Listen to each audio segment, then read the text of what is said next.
아멘. 우리 다 함께 성경 말씀 보겠습니다. 오늘은 마태복음 20장 1절에서 16절 말씀입니다.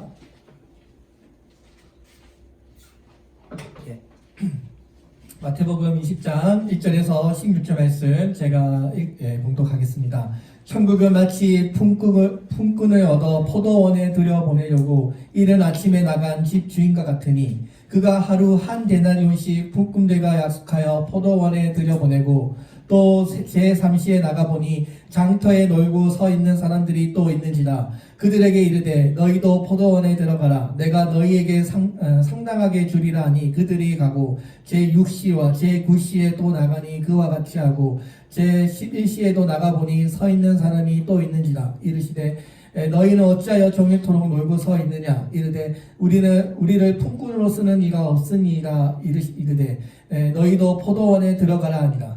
저물매 포도원 주인이 청지기에게 이르되 품꾼들을 불러 나중 온 자부터 시작하여 먼저 온 자까지 삭을 주라 하니 제11시에 온 자들이 와서 한 데나리온씩 받거늘 먼저 온 자들이 와서 더 받을 줄 알았더니 그들도 한 데나리온씩 받은지라. 받은 후 집주인에게 원망하여 이르되 나중 온 이 사람들은 1시간밖에 일하지 아니할거늘 그들을 종일 수고하여 더위를 견딘 우리와 같게 하였나이다. 주인이 그 중에 한 사람에게 대답하여 이르되 친구여 내가 내게 잘못한 것이 없노라. 내가 나와 한 데나리온의 약속을 하지 아니하였느냐. 내 것이나 가지고 가라. 나중 온 사람에게 너와 같이 주는 것이 내 뜻이니라. 내 것을 가지고 내 뜻으로 할 것이 아니냐. 내가 선함으로 내가 악하게 보느냐. 이와 같이 나중된 자로서 먼저 되고 먼저된 자로서 나중되니라. 아멘.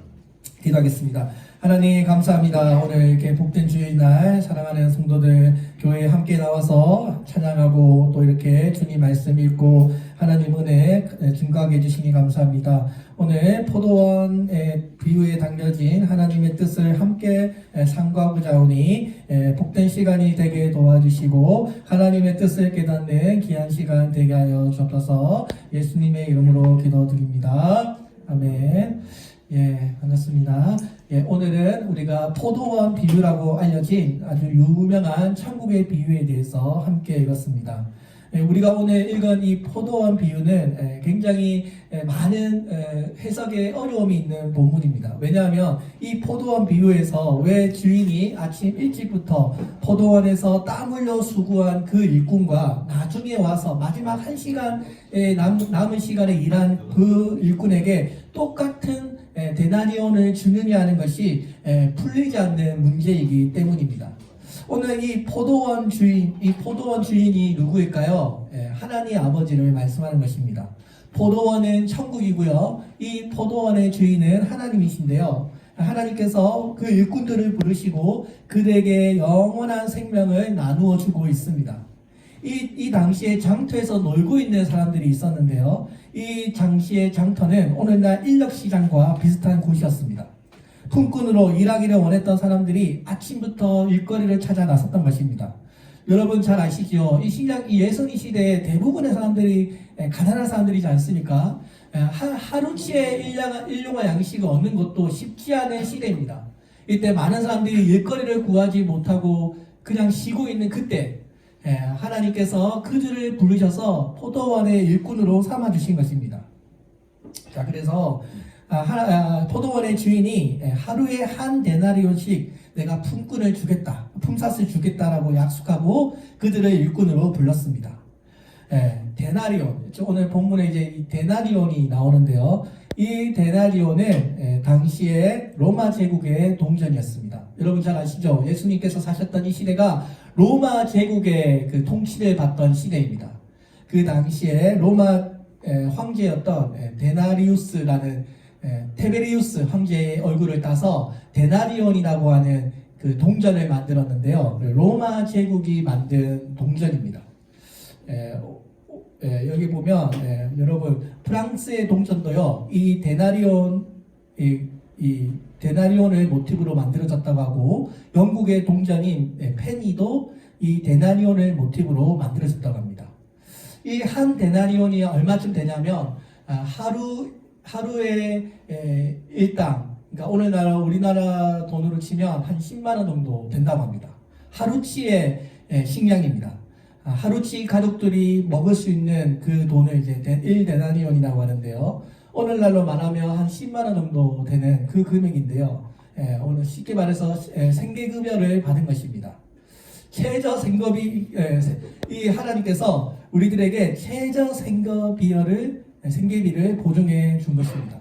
자, 이것은 하나님께서 악한 의도가 있거나 차별하려는 것이 아니었음이 분명합니다.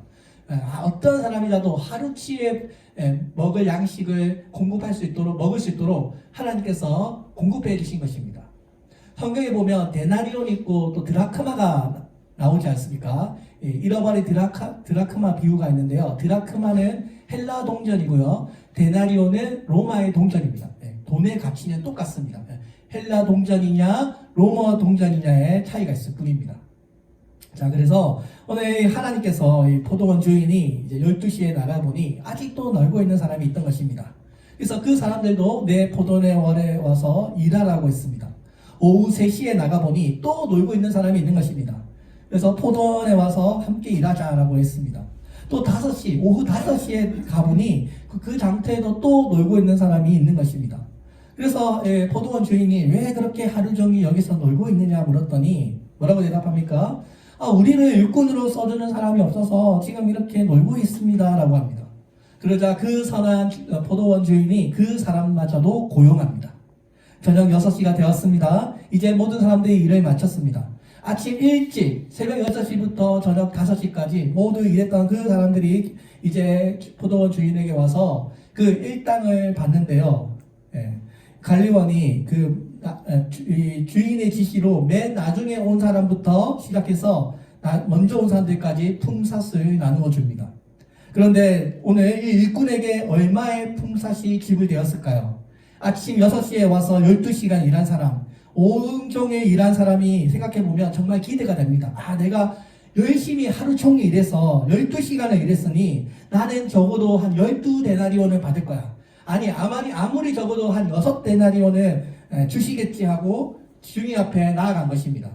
자, 그런데 어떻게 합니까? 주인이 똑같이 한 데나리온씩을 주는 것입니다. 맨 나중에 온 그 품꾼들은 더 받을 것으로 기대했는데 마지막에 1시간 일한 그 일꾼과 똑같은 한 데나리온을 받은 것입니다. 자, 그래서 모든 품꾼들에게 일한 시간과 상관없이 일률적으로 한 데나리온이 지급되었던 것입니다. 그러자 12시간 일한 사람들이 불평을 합니다. 사장님, 제가 12시간 일했는데 왜 저 1시간도 일하지 못한 사람들과 똑같이 품꾼을 주는 법이 어디 있습니까? 라고 불평합니다. 그러자 포도원 주인이 말합니다. 여보게, 나와 아침에 한 데나리온씩 내가 주기로 계약하지 않았느냐? 그 계약대로 내가 당신에게 주었는데 뭐가 그렇게 내가 잘못했느냐고 주인이 말했던 것입니다. 오늘 먼저 온 자와 나중에 온 자, 자, 지금 이 차이가 있는데요. 포도원 주인은 오늘 이 천국에서 세상에서 먼저 된 자들, 소위 말하는 종교 지도자들, 부자들, 권세자들이 하나님께 먼저 부름을 받았음에도 불구하고 그들이 하나님 앞에 감사하지 아니하고 주인 앞에 불평불만하는 그 모습들은 하나님을 없이 여기는 그 당시의 종교 지도자들과 유대 권세자들을 말하는 것입니다. 왜냐하면 이들은 어려서부터 하나님을 믿었고 어려서부터 율법을 가지고 깨달았기 때문에 누구보다도 하나님 앞에 많은 상급을 받을 줄 알았던 사람들입니다. 근데 이들은 어떻게 합니까? 항상 하나님께 원망하고 불평하고 이웃을 무시하는 삶을 살았던 것입니다. 여기에 비해 마지막 1시간 남은 시간에 이 포도원에 참여한 사람들은 뒤늦게 언약에 참여한 우리와 같은 이방인들을 말하는 것입니다. 마지막 남은 그 1시간, 언약의 후발주자인 이방인들이 뒤늦게 주인의 말씀에 순종해서 하나님의 그 포도원에 참여하게 된 것입니다. 오늘 이 사람들의 시간의 순서가 거의 마지막입니다. 너도 와서 포도원에 일하라. 이 한마디에 순종을 했고요. 유대인이든 이방인이든 상관없이 모두 다 한 데나리온의 축복을 받게 되었던 것입니다. 오늘 그렇다면 오늘 예수님께서 하나님께서 먼저 온 자들이나 나중에 온 자들이나 다 똑같이 한 데나리온의 복을 주었다면 오늘 우리가 이 교회로 보자면 우리가 어려서부터 예수님을 믿었던 모태신앙이나 또 나중에 내가 죽기 전에 예수님을 믿게 되었던 사람이든지 똑같이 동일한 구원을 하나님께서 베푸신다라는 것입니다. 그러니까 천국에 들어가는 것은 바로 이 하나님의 은혜, 한 데나리온에 있으면 되는 것입니다. 먼저 이 포도원은 천국을 비유한 것입니다. 포도원에서 일하는 사람은 한 데나리온씩 품삯을 주겠다고 약속한 것은 천국에 들어가는 것은 바로 예수님을 믿는 구원, 한 데나리온을 통해서 들어가기 때문입니다. 아침에 6시에 와서 12시간 일한 사람에게도 한 데나리온, 마지막 저녁 5시에 와서 1시간도 일하지 못한 사람에게도 한 데나리온씩 주었던 것은 오래 믿은 사람이나 훨씬 나중에 믿은 사람이나 예수님을 통해서 구원을 얻게 된다는 구원의 데나리온은 똑같다는 것입니다. 오늘 이 포도원 비유에서 이 하나의 데나리온은 구원을 상징합니다. 그러니까 누구든지 예수님을 믿으면 영생을 주는 것입니다. 한 데나리온. 누구든지 구원을 일찍 믿었다고 해서 더 좋은 구원, 늦게 믿었다고 해서 나쁜 구원이 아니고요. 모두가 다 한 데나리온, 하나의 구원을 받게 되는 것입니다. 오직 자라나게 하신 이는 누구십니까? 하나님이시니 여기에 우리의 어떤 공로나 우리의 신앙의 우월함이라든지 나의 자랑이 들어갈 여지가 없다는 것입니다. 누구는 더 좋은 받았고 누구는 덜 나쁜 구원을 받았고 그런 내세우는 일이 전혀 없고 모두가 다 똑같이 구원의 복을 받게 된다는 것입니다. 모두가 다 한 데나리온의 복을 받았습니다. 그러니까 예수님을 믿어서 구원받는 것은 오직 한 데나리온을 통해서 받게 된다는 것입니다. 포도원 주인은 저녁 늦게 아슬아슬하게 그 포도원에 들어온 그 품꾼으로부터 한 데나리온씩 품삯을 주었습니다. 이 품삯이 무엇이겠습니까? 영원한 생명, 영원한 생명을 나누어 주었던 것입니다. 일찍 오든 늦게 오든 중요한 것은 우리가 하나님께 나아오는 자, 그 하나님께 오는 자에게 모두가 다 구원을 받게 된다는 것입니다. 이것이 주인의 선한 뜻이라고 말했습니다. 오늘 먼저 온 품꾼이 원망하고 주인이 대답하는 그 사이 보상이냐 은혜냐 공평함이냐 은혜냐 이 두 주제가 교차하고 있습니다. 그 먼저 온 품꾼의 원망함에는 공평함의 문제가 있습니다. 불공평하지 않습니까 하나님? 제가 저 1시간 일한 사람과 종일토록 12시간 수고하여 그 뜨거운 땡볕을 견딘 나와 똑같이 한 데나리온의 품삯을 주는 것은 불공평하다고 주장하는 것입니다. 그러나 세상의 공평함은 세상이 중요하게 여기는 가치인 것입니다. 오늘 이 포도원의 주인은 모든 사람에게 똑같이 한 데나리온씩을 지급했습니다. 오늘 본문에서 오늘 하나님께서는 마지막 순간까지 모든 사람에게 똑같은 인생의 기회를 주시는 은혜를 알게 하는 것입니다. 여기에 바로 하나님의 은혜가 있습니다. 비록 오후 5시 마지막 시간이지만 그래도 아무도 일할 사람이 없어 빈둥거림했던 그 사람들도 가족들과 함께 먹고 살아야 하기 때문에 한 데나리온이 필요했던 것입니다.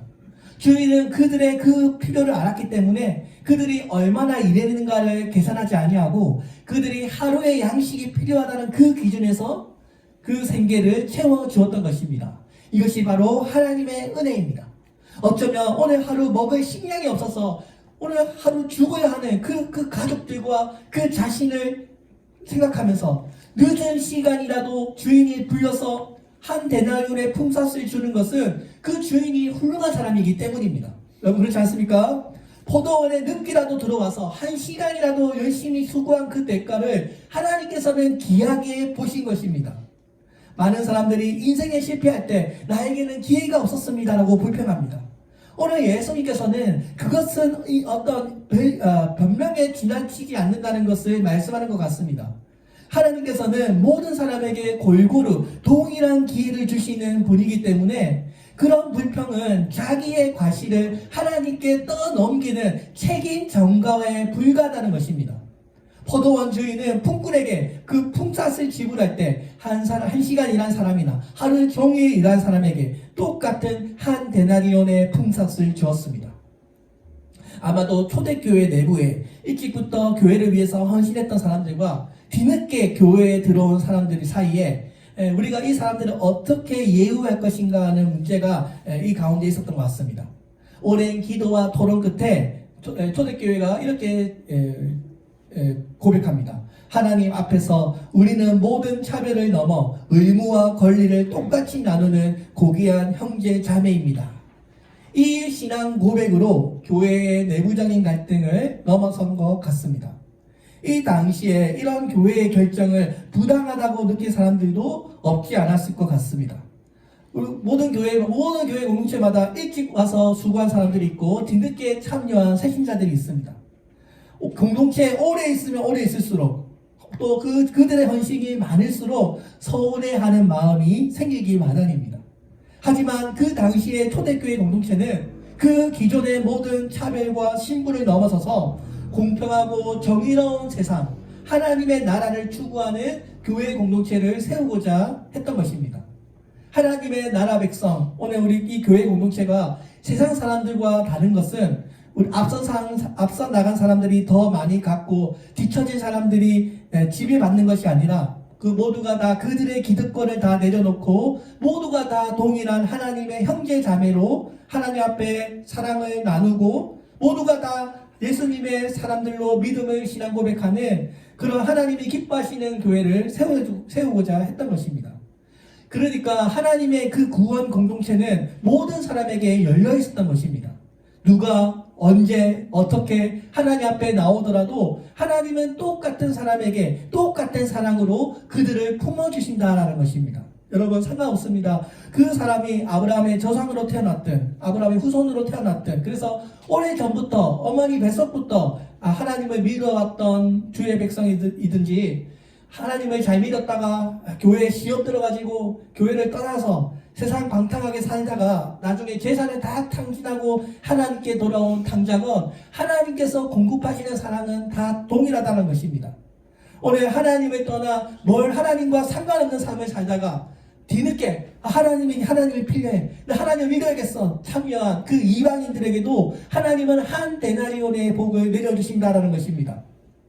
오늘 여러분, 오늘 하나님께서 우리들을 이곳에 부르시고 오늘 우리에게 동일한 그 유대인들과 이방인들과 상관없는 그 동일한 사랑을 우리에게 베풀고 있습니다.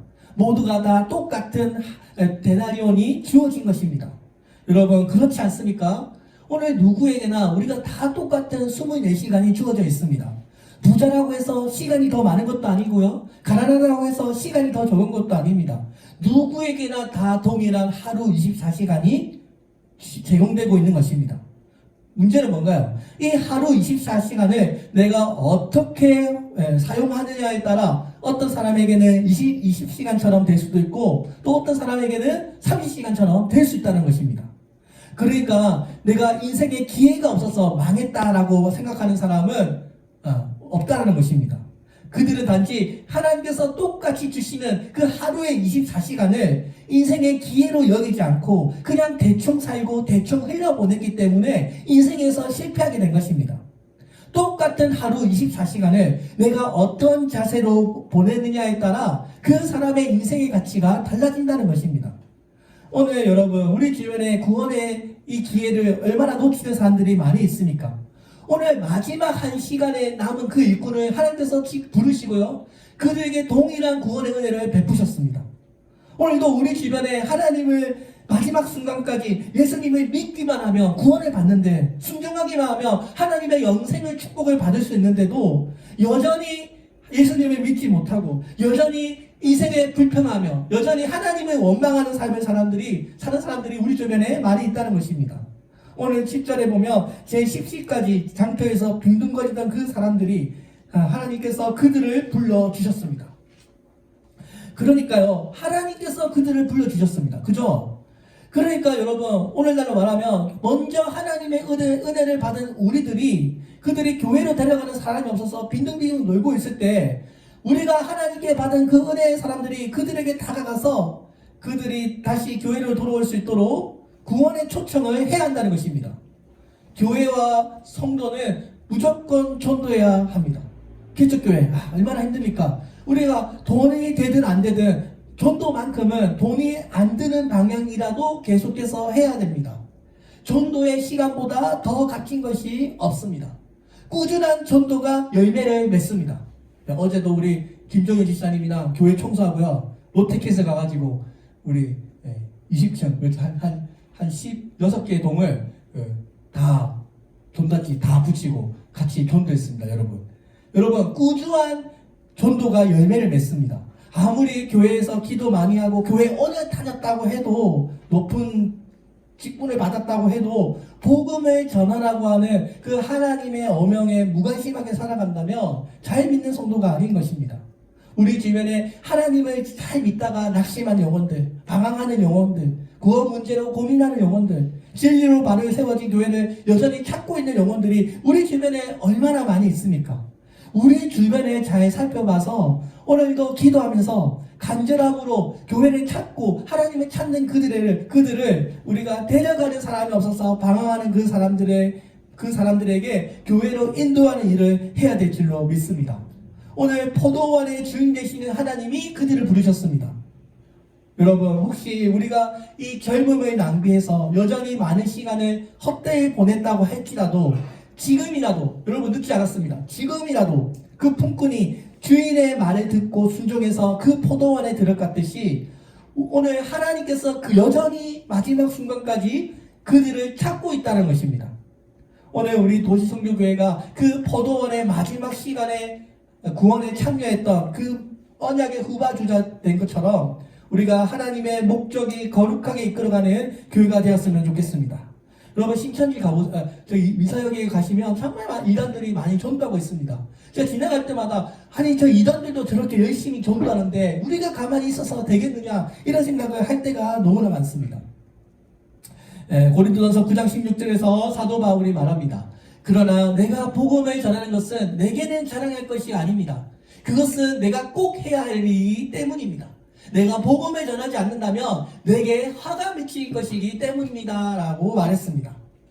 여러분 사도 바울이 꼭 복음을 전해야 하는데 내가 이 복음을 전하지 않으면 내게 화가 있을 것이라고 생각했던 것입니다. 여러분 우리의 삶에는 꼭 전해야 하는 뉴스가 있고요, 전하지 않으면 벌을 받을 수 있는 뉴스가 있습니다. 한 가지 예를 들겠습니다. 여러분 우리 이 건물에 갑자기 화재가 났다고 해봅시다. 우리가 이것을 봤습니다. 화재가 난 것을.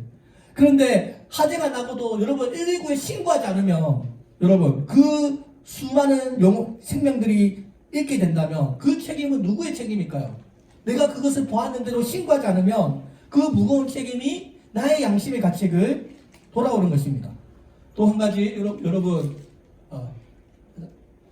여러분 군인들이 보초를 서다가 갑자기 전쟁이 쳐들어옵니다. 북한군이 쳐들어오는 것을 보았습니다. 그런데 이 병사가 지금 이 경계를 서고 있는데도 그 북한군이 넘어오고 있는데 지금 전쟁이 일어날 것 같은데도 그것을 무관심하게 신고하지 않는다면 그 무거운 책임이 그에게 주어지는 것입니다. 우리가 바닷가에 놀러가서요, 바닷가에 놀고 있는데 저 멀리서 막 파도가 밀어치고 있습니다. 내가 그것을 보았습니다. 정말 파도가 몰아치고 있어. 근데 여기 가까이에 있는 사람들은 그것을 모르고 그냥 빙두빙두 그냥 수영하고 있습니다. 어떻게 해야 될까요? 지금 저기 건너편에 커다란 대형 파도가 몰아치고 있는데 내가 이 사실을 사람들에게 전하지 않는다면 괜찮을까요? 네. 오늘 누구에든지 내가 전하지 않으면 치명적인 영향을 미칠 수 있기 때문에 우리에게 무거운 책임이 돌아오는 것입니다. 여러분 제가 한 가지 예를 들겠습니다. 제가 제 초등학교, 중학교 동창 중에 아주 공부도 잘하고 얼굴도 이쁘고 친한 여자 동창이 있었는데요. 그때 제가 이제 예수님을 믿고 이제 영국에서 한국에 돌아와서 그 친구가 이제 영어를 배우고 싶다고 해서 한 달에 한 번씩인가 두 번씩 가끔씩 만나가지고 그 도서관에 만나서 영어를 가르쳐주고 제가 복음을 조금씩 전했습니다. 너무 많이 전하면 연락 끊길까봐 제가 조금씩 그 예수님 성경 말씀도 해주고 신앙 이야기도 해주고 이렇게 그 영적인 교제를 나누고 있었는데요. 그때 이제 제가 복음을 전하고 있는데 제가 그 이제 군대를 가야 돼서 그 복음을 전하고 있다가 제가 이제 군대를 가버렸습니다. 그래가지고 연락이 끊겼는데요. 그 제 동창들 통해 가지고 이제 친구들 연락을 좀 듣지 않습니까? 그 친구가 그 이제 인생에서 방황을 그때 하고 있었습니다. 내가 뭘 해야 될지는 모르겠고 대학교도 졸업했는데 좀 인생에 직업을 어떻게 가져야 될지 모르겠고 막 고민하고 그때 제가 군대를 가버려서 더 이상 그 이제 그 상담도 못하고 이제 그 이야기를 못 나누는데요. 그 친구가 그 마음의 공허함을 그 버스 타고 다니다가 마음 수련이라는 곳에 빠지게 된 것입니다. 제가 그때 그 친구가 명상을 좀 하고 싶다는 얘기를 들었는데, 뭐 명상은 뭐 할 수도 있지 생각을 했는데요. 이게 그런 단체가 아니고요. 알고 보니까 이 마음 수련이라는 단체가 완전 사이비 이단인 것입니다. 마음 수련 창시자 우승철 씨가 만들어낸 어떤 그 가짜 사이비 이단인데요. 알고 보니까 친구가 여기에 빠져가지고요. 지금 아르헨티나에 가 있습니다.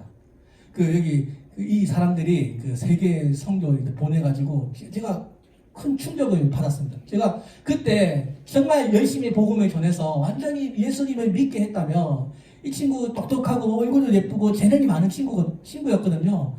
지금 같이 교회를 다니고 있을 텐데 제가 그때 복음을 전하다가 군대를 가버린 바람에 이 친구가 그 마음의 공허함을 그 마음 수련이라고 하는 단체에 빠져가지고요. 지금 아르헨티나에 가가지고 연락이 완전히 끊겨버렸습니다. 그러니까 여러분, 기회가 왔을 때 이 복음을 제가 전하지 않아서 친구가 이단 사이비에 빠지게 되었습니다. 제가 지금도 기도하고 있는데요. 혹여나 동창들을 통해서 연락이 닿는다면 제가 이 친구 만나가지고 제가 여기 꼭 빠져나오라고 제가 지금 기도를 하고 있습니다. 여러분, 오늘 이 포도원 비유 제가 설교 준비하면서 제가 이 친구가 떠올랐습니다. 여러분, 우리가 지금 이렇게 건강하고 우리가 지금 이렇게 말도 할 수 있고 생명이 있을 때 우리가 복음을 전하지 않아서 우리 주변에 사랑하는 친구들이 이단에 빠져서 마음 수련에 빠져서 여러분 인생을 허망한 길로 걸어가고 있다는 것을 생각해보면 분통이 터질 때가 있습니다. 여러분, 오늘 사도 바울이 왜 복음을 전하지 않으면 내게 하가 있다라고 말했을까요? 그만큼 이것을 전하지 않으면 치명적인 영향을 미치기 때문입니다. 나에게 무거운 책임이 돌아오기 때문입니다. 우리가 성경의 내용 조금 잘 모른다고 해서 영원한 생명에서 박탈되거나 뭐 하나님께 저주를 받거나 그러진 않을 것입니다. 내가 요셉의 12아들을 잘 못 외운다고 해서 예수님의 12제자를 다 외우지 못한다고 해도 뭐 큰 저주가 임하고 그러진 않을 것입니다. 그런데 우리가 이 복음, 이 예수님의 이 십자가의 복음만큼은 반드시 믿어야 되고 전해야 합니다. 성경의 그 모든 의미를 우리가 하나님께서 다 알아야 한다. 목사님처럼 다 이해해야 한다고 하고 하나님께서 말씀하시는 것이 아니라 우리의 구주 생명 되시는 예수 그리스도를 생명으로 받아들여야 영생을 얻게 한다는 이 단순한 복음만큼은 우리가 계속해서 전해야 되고 알려야 한다는 것입니다. 사도 바울은 디모데후서 4장에서 우리에게 아주 유명한 말을 하고 있습니다. 너는 모든 일에 근신하여 고난을 받으며 전도인의 일을 하며 내 직분을 다하라. 전도하는 것이 내 삶의 직무라는 것입니다. 사도행전 5장 42절 그 초대교회 그들이 날마다 성전에 있든지 집에 있든지 예수는 그리스도라 가르치기와 전도하기를 그치지 아니하였다. 초대교회가 왜 이렇게 아름다운 교회의 모습을 가지고 있습니까? 집에 있든지 교회에 있든지 어디를 가든지 예수님이 메시아야, 예수님이 구세주야, 예수님이 우리의 영원한 생명 되신다는 것을 전하고 가르치는 것을 쉬지 않았다는 것입니다. 오늘 여러분 이런 아름다운 정통이 지금 교회에 사라지고 있지 않습니까? 하나님을 믿는 백성들이 지금 날마다 줄어들고 있지 않습니까? 오늘 우리가 이 주님의 이 말씀을 통해서 우리가 다시 한번 영혼을 사랑하는 마음을 회복하고 정말 이 귀한 복음을 열심히 다해서 전해야 될 줄로 믿습니다. 오늘 우리가 복음을 먼저 받은 우리 일꾼들, 먼저 포도원에 초대받은 우리 일꾼들이 하나님께 이 구원을 전하라고 하는 그 부르심을 받고 그 복음을 전하지 않는다면 여러분 직무유기하는 것입니다. 우리 모두가 다 지금 직무유기하고 있습니다. 여러분 전도할 수 있는 사람이 특별한 사람만 있습니까? 누구든지 우리가 말을 할 수 있으면 다 전할 수 있습니다. 오늘도 구원의 문을 닫으려고 하는 저 사단의 세력들에게 우리가 가만히 있으면 안 됩니다. 오늘 그 사람들이 복음을 거부한다고 할지라도 우리는 이 복음을 전해야 합니다. 처음에 복음이 한국에 들어왔을 때 여러분 한국 기독교사 다들 아시죠? 전 재산을 빼앗기고 집과 동네에서 쫓겼지 않습니까? 또 어떤 사람들은 가족들이 죽음을 당하기도 했고요. 어떤 사람은 예수를 믿는다는 그 이름으로 자신의 생명을 내놓기도 했습니다. 예수님을 믿는 것 때문에 직장에서 어려움을 당하고 가정에서 어려움을 당하고 불이익을 당해도 예수님을 끝까지 믿었습니다. 지금도 북한, 중국 이런 곳에서 박해가 얼마나 심하게 진행되고 있습니까? 그래도 사랑하는 마음을 가지고 우리가 어디를 가든지 최선을 다해서 예수님이 그리스도라는 것을 전해야 된다는 것입니다. 하나님을 중요하게 여기지 않는 사람을 어떻게든 귀찮게 여겨서 괴롭혀서라도 그들이 구원을 얻을 수 있도록 해야 한다는 것입니다. 여러분, 정말 지금 파도가 몰아치고 있는데 가만히 있을 것입니까? 죽음의 파도가 우리 모든 인류를 지금 덮치고 있는데 가만히 있을 것입니까? 오늘 우리가 예수를 바라보고 그 안에서 한 데나리온의 은혜를 바라봅니다. 우리가 오늘 예수님만을 자랑하고 예수님만을 단단하게 붙잡고 그 반석 위에 굳건히 서시기를 바랍니다. 누구든지 예수님을 주라고 부르는 그 자들에게 하나님께서는 한 데나리온의 은혜를 베풀어 주신다는 것입니다. 오늘 우리에게 맡겨진 그 사명이 크든 작든 간에 오늘 우리가 하나님 앞에 부르심을 받았다는 것 그 자체가 감사한 일인 것입니다. 여러분, 오늘 우리가 오래 신앙생활을 했다고 해서 주님께서 더 귀하게 여기실 거라고 생각하면 그거 착각입니다. 오래 믿고 늦게 믿은 것이 중요한 것이 아니라 정말 계속해서 우리의 직무를 다하고 있는가가 중요한 것입니다. 예수님이 이 포도원의 비유를 통해서 말씀하고자 하는 것은 우리가 하나님의 나라의 일꾼으로 우리를 부르심 받은 우리 모든 사람들이 부름의 시기에 상관없이 동일한 구원을 베푸고 계시고 마지막 순간에 부른 그 사람에게도 하나님께서는 큰 은혜를 베풀어 주신다는 것입니다. 여러분, 그러니까 늦게 믿어도 예수님을 믿기만 하면 천국에 들어갈 수 있다는 것을 지금 비유로 말씀하고 있습니다. 어디서부터 예수님을 믿은 자나 나중에 돼서 예수님을 믿은 자나 구원을 받는 데는 차이가 없다는 것입니다. 오래 믿었건 늦게 믿었건 여러분, 구원을 전하지 않으면 책망받는 것입니다. 한번 시각적으로 말하면 어쩌면 우리 모두가 다 오후 마지막 시간에 부름받은 사람인 것 같습니다. 왜냐하면 기독교 역사가 2000년인데 우리나라에 기독교가 들어온 것은 불과 140년밖에 되지 않기 때문입니다. 그러니까 오늘 우리가 이 비유에 나온처럼 우리는 마지막 시간에 보도원에 부름받은 사람들입니다. 그리고 지리적으로 봐도 우리는 맨 마지막입니다. 왜냐하면 팔레스타인에서 유럽으로 복음이 전파되었고요. 유럽에서 미국으로 건너갔고 미국에서 중국으로 건너갔고 중국에서 우리나라에 왔기 때문에 복음이 굉장히 늦게 우리가 구원을 받게 된 것입니다. 지리적으로도 우리는 맨 마지막 시대에 살고 있습니다. 오늘 여러분, 우리가 어릴 적부터 예수님을 믿은 사람은 새벽 6시에 부름을 받은 사람입니다.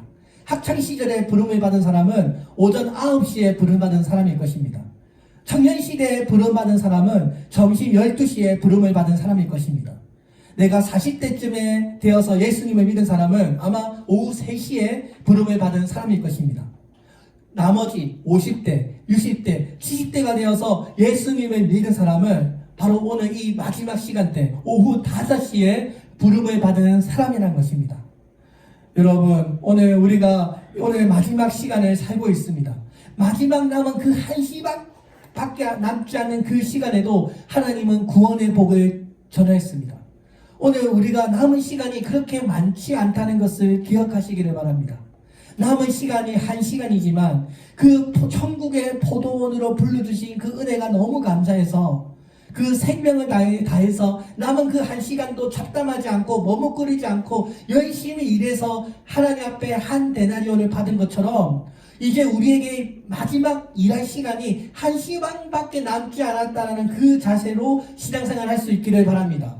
여러분, 천국에 들어가는 일은 내가 뭔가를 했기 때문에 그냥 가는 것이 아니라 전적인 하나님의 한 데나리온의 은혜로 우리가 들어가는 것입니다.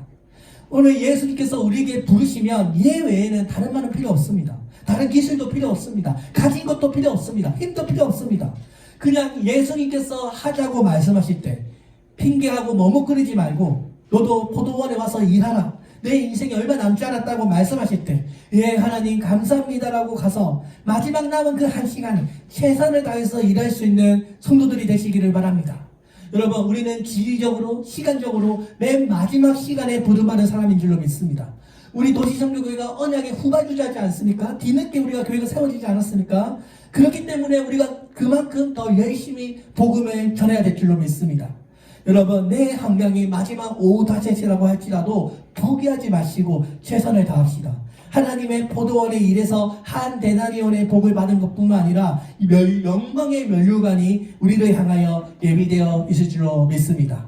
오늘 포도원의 비유처럼 주님, 오늘 우리의 남은 이 시간이 마지막 시간 1시간밖에 남지 않았더라도 주님 영원 최선을 다해서 신앙생활하는 우리 성도들 되게 하여 주옵소서. 제가 잠깐 기도하겠습니다. 하나님 아버지 감사합니다. 오늘 이렇게 하나님 예수님의 포도원 비유를 통해서 다시 한번 우리에게